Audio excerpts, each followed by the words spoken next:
This. Having lost a job I was very passionate and proud of and excelled in very quickly with great promise of bigger and better things, and then boom, laid off. All accomplishments suddenly mean nothing. If you enjoy these videos, don't forget to like, comment, and subscribe for more. Also, stay tuned for some funny comments in the thread throughout the video.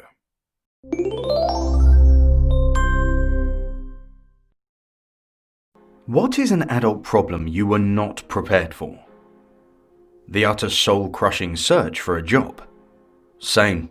I was out of work for years due to severe illness, then spent 8 months looking for any job possible but getting rejected every time. I finally got 2 interviews lined up in April, then coronavirus hit and they got cancelled. I cannot catch a break.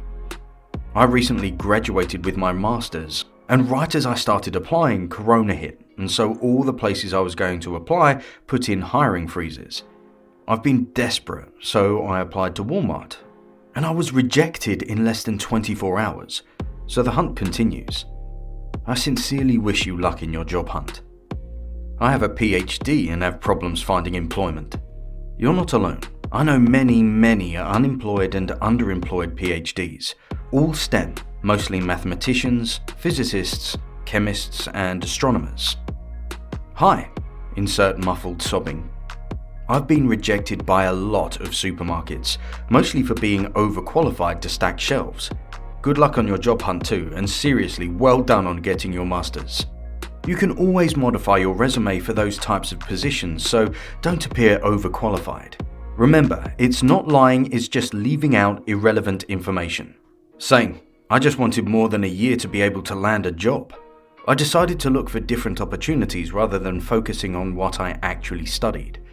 I know it sounds like a waste, but being able to have a salary is more important than pride, in my case.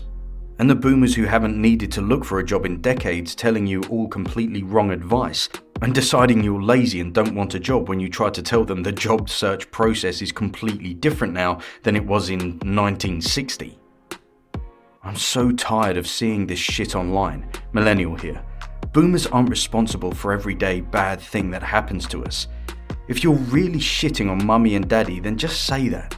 Boomer jokes are ageist and offensive, especially stupid considering everyone will wind up in that position if they live long enough. It's very much saying, you're not like me, so fuck you. Well, aren't you eager to be openly wrong in public? I never said boomers are responsible for every bad thing that happens. I also didn't say either of my parents said anything like that. I said boomers have repeatedly given massively out-of-date advice because even though they haven't had to deal with the situation in decades, they still want to believe they are experts. And I said boomers because they have all been people at least in their 50s, but usually in their 70s or more. But no, my personal experiences are wrong because only you are special. Get lost, Karen. You're embarrassing yourself. It's entirely possible to lose your job through no fault of your own.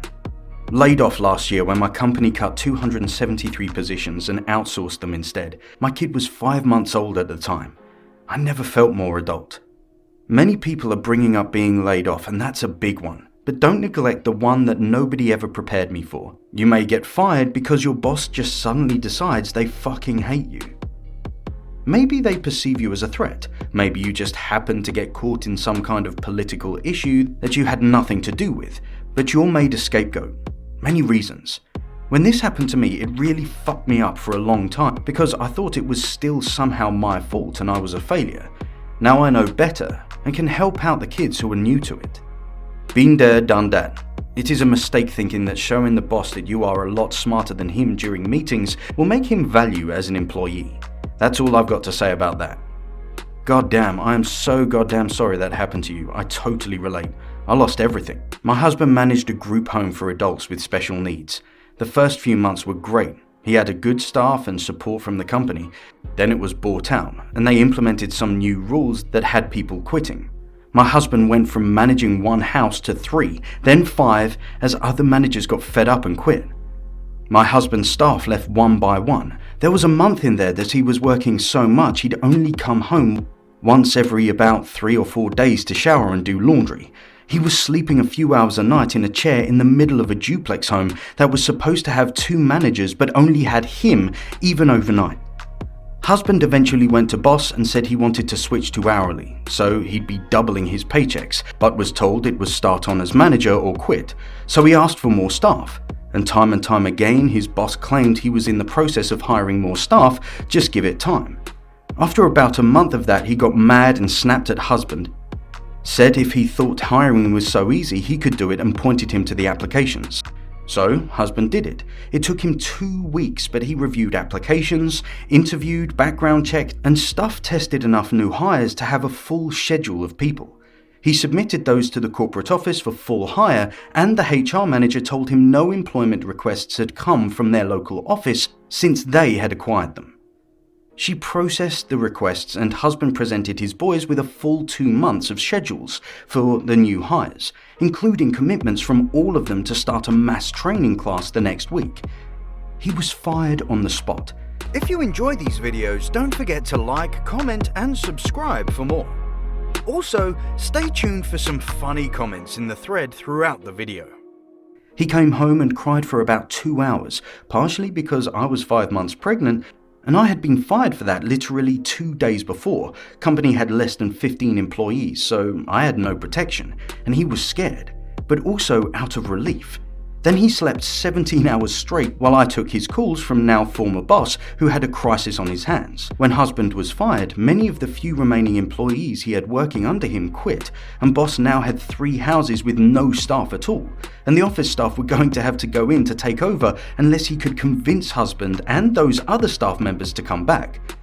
I told husband about the calls when he woke up, but he didn't care about boss's problem anymore.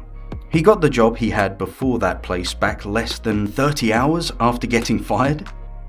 Wow, what a roller coaster. That husband you got there is truly a dedicated man. You mentioned it was to do with special needs, so I'm assuming it's one of the jobs you can't just easily give up on because those that really need help depend on him one way or another. My husband and I have both worked with special needs people. I've been doing it for a decade and a half, and he had been doing it about 5 years off and on before going to that group home. He loved the residents. He loved most of his staff. He loved everything about working in those homes, but all the bullshit with the office.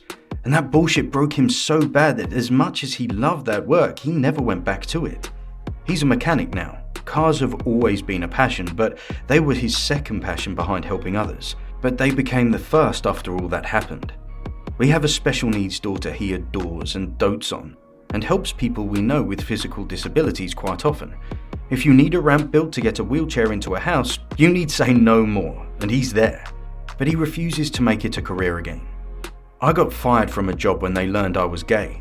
I went from being a shining star that was in negotiations for a corporate position and office to fired in the course of a month. One Monday, I casually mentioned going to a local festival with a guy I was dating at the time. The room I was in with my boss and a few other managers immediately became icy and awkward. I thought it was weird, but didn't put 2 and 2 together until I got a string of write-ups that week for documents and projects that were months, years old that were previously highly recommended. The next week I was told that the promotion was taken away because they didn't hire gays in management. I got a final warning the 3rd week, which had a week review with an option of termination at the end of the week. I out my 2 weeks in before the end of that week. I put my resume out when I got the first write-up because I already saw the writing on the wall. I was the idiot that knew the company did this, but believed it couldn't happen to me. But I landed a job at a different company in a much higher position and pay scale, so I guess discrimination worked out for me. If sexual orientation is a protected class in your state, you should take them to task over it. Great way to make them hurt and might net you some unlawful dismissal damages. Even if, I guess, they were smart enough not to actually tell him in writing that they fire him because he is gay. This. Having lost a job I was very passionate and proud of and excelled in very quickly with great promise of bigger and better things, and then boom, laid off. All accomplishments suddenly mean nothing. Happened to me at the end of February this year, and I'm still so broken. I loved it, and they liked me. And it was after a year of being on and off employment, looking for something that didn't completely destroy my soul. I just can't bear the thought of searching and interviewing and feeling out the work culture and starting over. Yet again. Thankfully, terrifyingly, the pandemic has made jobs scarce anyway. Unemployment checks carefully rationed, lots of rice and beans for me and the SO. You can lose a job you like and are good at in a moment. Don't forget to park it down by the river. Whatever, I grew up on that and powdered milk anyway. It's a full circle. Cool, upvotes already. I honestly didn't think any of you young'uns would catch that reference. R.I.P. Chris. Old timers unite. Fun fact, Chris Farley and Kenan Thompson were actually in a sketch together, but not on SNL. Chris Farley guest starred on an episode of All That back in 1997, appearing with Kenan in Cooking with Randy. You spoke to me so hard right there. Lost my job end of January. Have not found a job since. Losing my absolute mind at this point. Was there for 3.5 years, but my boss had wanted me gone for about 2 years. This is me, except I had been there for 15 years. The company is cleaning house of the older employees, those at the top of their pay scale. I fucking ran to work every day. I love my job. I'm mourning as well, is cleaning house of the older employees. If they're only laying off people older than 40, this may not be legal. What they say is they are setting a salary cap in certain departments. Not many new employees or young ones meet it. Still, could be illegal if the only ones affected are over 40 or even if most are over 40. Right, but if they say it's a salary cap, then technically they're not targeting people over 40. They're targeting personnel budgets over 40k or whatever. I totally agree they are. I'm just saying there's not much legal standing when they do it that way because the company can say anyone could reach that position, unless they have a stated policy of having to be working at the company for 20 years to get a particular position. It's all above board and totally odious. I was a lawyer for 30 plus years. What you are describing is disparate impact. You can't make a policy that overwhelmingly discriminates against a protected group, even if you say it's actually because X reason. Like if a company decided to fire everyone named Lisa, saying they would only fire men named Lisa doesn't change the fact that the overwhelming majority of people fired would be women. It's a trickier issue than the obvious scenarios I've pointed out, but you get the picture. Going into the whole pandemic already unemployed was a trip. Feel like you couldn't get any lower? Things couldn't get any worse? Blammo. And then everyone else is in the same boat? Equal parts welcome to the club, please release me from this hell. I hope you were at least on unemployment before everyone else jumped on the bandwagon. Speaking of which, I live in NYC and things are weird here. I've noticed so many people out on the street now and realized, hey, nobody has a job. I know this feeling all too well. Had already been in the unemployment boat and all the emotions that came with that. Then on top of that, the pandemic hits. It was a surreal feeling of, well, I'm not alone in this now, along with, oh fucking course, another roadblock. Losing people, loved ones passing away is the hardest. Then there's the nasty breakdown of personal relationships, family relationships and friendships. Then there's the sad drifting apart that happens when life takes you on a different path to a person you were once really close to. Being an adult is accumulating a long series of heartbreaking losses. Hurts so much when you can't say goodbye. Everyone you've ever known and cared about will be lost to you either by time or heartbreak or death. It's the greatest tragedy of human life, this. I had a very close friend during my high school and college years. She wrote me a letter once and it said that if we drifted apart then she wouldn't take it personally because life happens. It was in a joyful tone too, and if we drift apart, no worries, life happens. I stumbled upon that letter during quarantine and it twisted my heart. We haven't talked in years. I felt so much guilt for not keeping in touch. I moved several states away to start a new life. She seemed to have disappeared. I asked some of our other friends about her and they all don't seem to know. I texted the last number I had of hers and then emailed her a week later when I didn't hear anything. It's been about 2 or 3 weeks now. Still no response. I did have a very vivid dream about her recently. We were both checking ourselves into a mental ward and we hugged each other crying.